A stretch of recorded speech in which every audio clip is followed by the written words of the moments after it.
Good morning. Good morning. As Reverend Wongong mentioned, she asked me to come this morning to say a few words about Dana.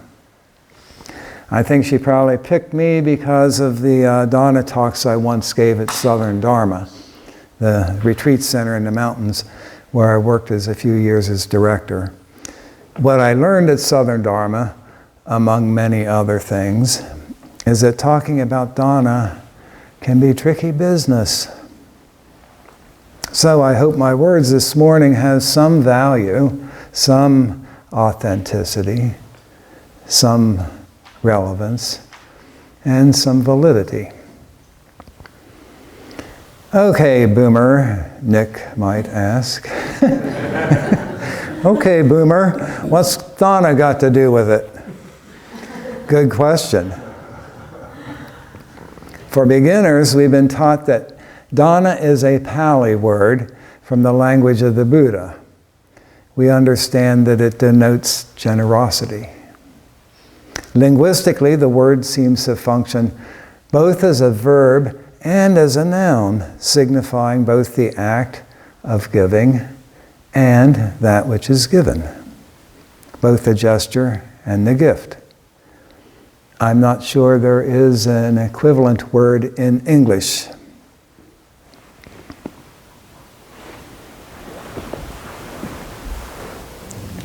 I offer the Reverend a flower. That's Dana, both the gesture and the flower. And more, intention, consciousness. Now, what can I say about Dana today that we don't already know? I suspect very little, maybe nothing. Why then a Dana talk? Because people like you and me, this according to Barry Lopez, who writes about the mysteries of nature, because people like you and me are in constant danger of forgetting the rarity of the gifts we've already received. People like you and me are in constant danger of forgetting the rarity of gifts we've already received. A Dana talk, then, is a reminder. So, I'll begin with a few stories that serve as reminders of what we already know. Some of you may have heard these stories before, and if so, I hope you find them worth repeating.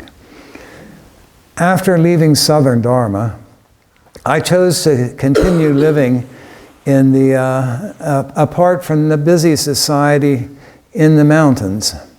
I don't receive too many visitors there, but visitors do occasionally come my way. Ethan stopped one time on his way home to Georgia from West Virginia. On the last morning of his visit, we hiked to a remote ridge for a truly spectacular view of the Blue Ridge. At the summit, we sat on warm, solar-heated rocks and meditated. Sat there. Now try to imagine the image. It's a perfect day. Lazy bees buzzed around and butterflies swirled among August blossoms. Wispy clouds drifted overhead. The great green Appalachians rolled before us. Time seemed to stand still. A thought arose. If we're the ones doing the breathing, we'd probably never stop, would we? Think about it. If we're the ones doing the breathing, we'd probably never stop. Is the universe actually breathing us? Young Ethan, he's a poet and a musician, and maybe he's also a little psychic. Is this how the universe gets to know itself, he asked, through us? Before standing to hike to our cars and end our meditation and part ways, Ethan offered ancient words of invocation and benediction. the air, my breath, the earth, my body, the fire, my spirit, the water, my blood.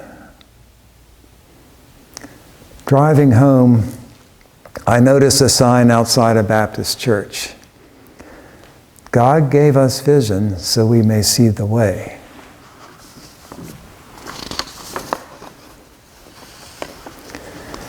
When I first moved to the Carolina Mountains, I spent a lot of time exploring back roads.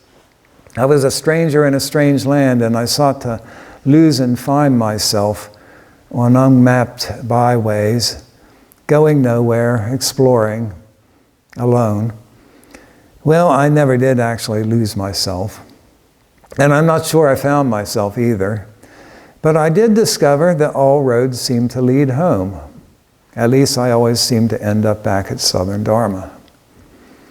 One day, and this was a truly spectacular October day, a glorious day in the mountains, I paused on an unfamiliar ridge way far away from anyone and any place, with a sudden open view of mountains and coves bathed in golden light. Breathless, I stopped the car in the middle of the road and got out to capture the scene with my camera. In the midst of my focusing, a big old pickup truck rumbled slowly up the road, edged by my parked car, and rattled on, then stopped. A campaign bumper sticker and a faded flag of the Old South proclaimed the political orientation of the driver. A shotgun on display in the rear window added emphasis. What does this guy want? I wondered as the driver began to back up. I suddenly felt exposed, a naive tourist caught with his camera, alone in the woods. The driver stopped and blocked the road beside my car, opened his door. He wore big mountain boots and looked unkempt and a little rough. He came over to the side of the road where I stood and stood next to me without speaking. "That's one view I almost missed," he said. "Isn't it beautiful?" I said. "And God gave us eyes to see it," he said. Earth, wind, water, fire, the stuff of marvelous existence, and we're given eyes to see it. We're given vision to see the way. And yet, people like you and me, are in constant danger of forgetting the rarity of these gifts. Dana, the universe experiencing itself through us. Now, take a moment to consider the person sitting next to you. That person might be happy to be here just sitting. Maybe that person is worried about something, upset, anxious, confused. Maybe frightened about something or depressed. Maybe she's sad or angry, irritated, distracted, lonely, lost in thought. Maybe he finds himself in a place of calm reflection. Maybe not. Maybe he looks a little rough, drives a pickup, wears mountain boots. Maybe he'd like to impeach the president. Maybe not. It really doesn't matter. The person next to you this morning is you. Turn now and look into the eyes of the person you see. Go ahead. Look deeply. Do you see yourself? Offer a smile. There, that offer, the smile, that's dana. There's a karma associated with dana. And the Beatles, the Fabulous Four from England, express that karma succinctly.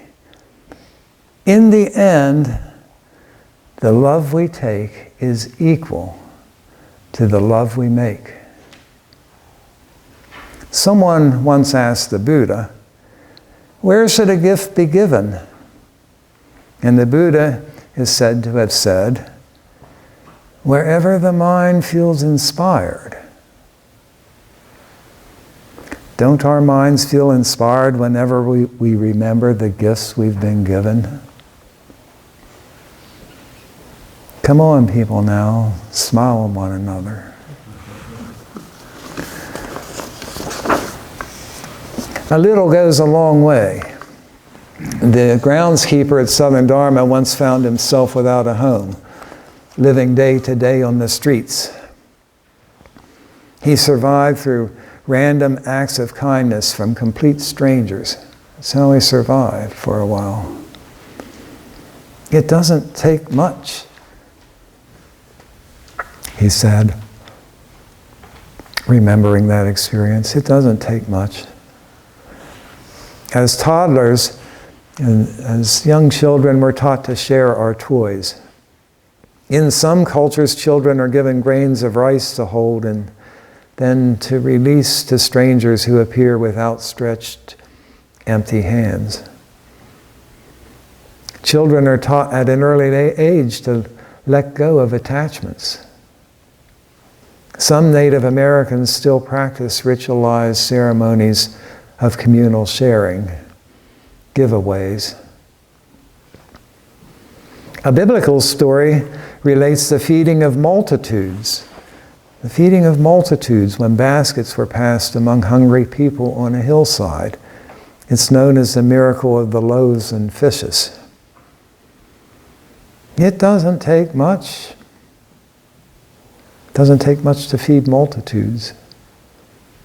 With dana, a little becomes much more. By letting go of a little, we create space for more. The value of a simple act of kindness is immeasurable.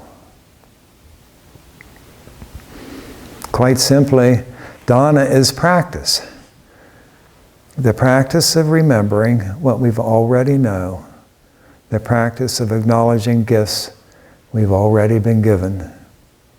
We might think of it as a practice of shared enlightenment.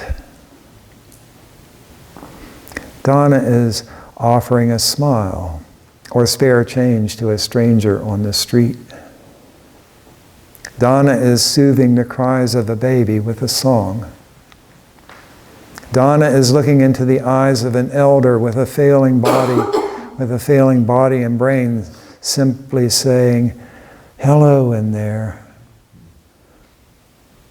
And yet people like you and me are in constant danger of forgetting. We walk on the earth. We breathe the air. We drink the water. We feel the sunlight on our faces and shoulders.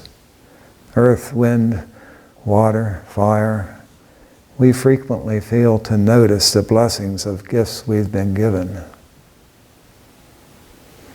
We meet in Sangha on weekend mornings. Here we are. We sit on satiny cushions provided by friends of this temple. We gather in a building built and maintained and heated through generosity. We chant and meditate together in community. Returning to the rhythm of our daily lives, we pause at the donation box. Consider. This is practice. We receive. We remember. We pause. We give. The dana, the truth of dana, is also the truth of Ilwan Song. It's a truth based on the laws of nature and universal principles. of cause and effect, of interbeing. It's really simple. When we give to others, we give to ourselves. And when we give to ourselves, from the most authentic, generous bounty of our true natures, we give to the universe. Consider these words of the founding master, Sotasan. The truth of the universe originally involves continuous circulation over and over again without either arising or ceasing, so that whatever goes comes again, and whatever comes goes again. And a giver becomes a receiver, and a receiver a giver.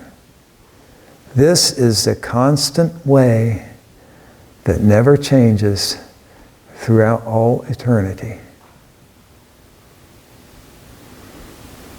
Dear friends, we know all this. As I said earlier, there's little or nothing I had to say this morning about dana that we don't already know in our hearts and minds. So let me conclude with a little koan. When we acknowledge dana as a practice, and when we practice dana, are we the ones doing the practice? Or are we simply allowing the universe to practice through us? Generosity and gratitude go hand in hand. That's something the cook at Southern Dharma reminded us about. Generosity and gratitude go hand in hand. Some of you may not know that each morning these past few weeks, the reverends here have been rising early to chant a morning prayer of gratitude in remembrance and acknowledgement of the generosity of the founders and sustainers of this temple, of the generosity of those whose grace and practice we meet here today.